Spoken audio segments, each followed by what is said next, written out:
Alright, in this example we're going to work through another problem that uses the ideas with cones and try to determine the volume of two different pieces. And this is actually kind of an interesting problem because we get to talk about a unique geometrical shape with it. So in this example we have a cone with vertex A and we have height AB, this entire height being 9. Okay, so I know I'm just going to start labeling this stuff. So this entire distance is 9.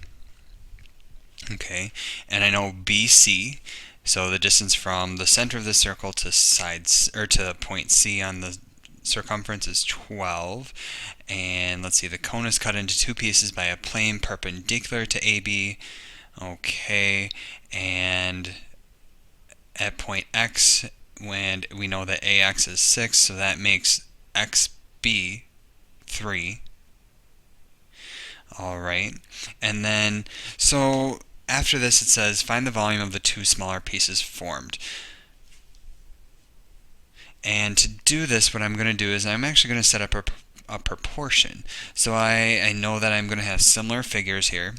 So I can say that AX, my goal is to find the radius of this smaller circle. So I'm going to say 6 is to 9 is to the total height is the same as R is to 12.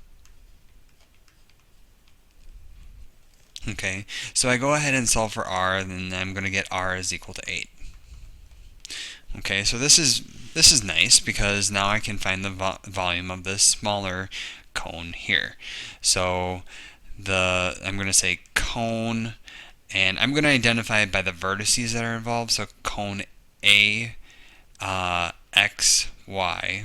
Okay, this volume is going to equal 1/3, and then pi, that's a pi, times the radius, which I just found to be 8, squared times the height, which is 6, and this ends up being 128 pi. Okay, and now my job is to find, so I found the area of this, but now I need to find the area of this leftover piece down here.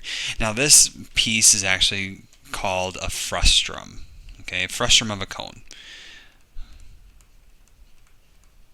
Okay, so just again kind of elaborating on what this shape looks like, we have a circle up top, we have a circle, and then we have a circle as its other base as well. Okay, slightly larger circle, and then we connect these, so it kind of resembles a cylinder, but not exactly either, because the cylinders that we've studied have two congruent bases. Okay, and these bases are not congruent. All right, so there is a volume formula at or for this particular shape, which I will give you at the very end. But until then, we're going to try to use our previous knowledge here. So the approach that I'm going to take is to determine the area of the big cone and subtract off this smaller area that we already know. So I'm going to say volume of big minus volume of small is equal to the volume of interest. Okay, so I'm going to determine the volume of the big one, so that's going to be 1/3 pi, and then radius of this big one is 12 squared times the height is 9, and then I subtract off of this 1/3 times, well, I can go through the calculation again, or I can just use what I've already found, and this is 128 pi. Okay, and when I do this computation, I end up with 432 pi minus 128 pi, and so doing this out, I get 304 pi as the volume for this frustum, or the volume of interest.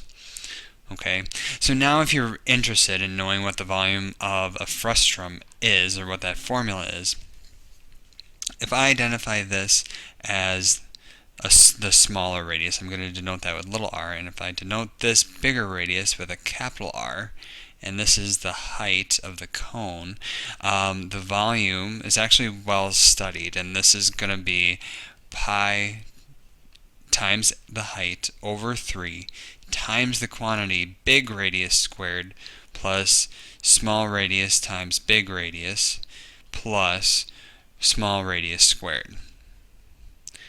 And if you do that out, you actually end up getting the same result.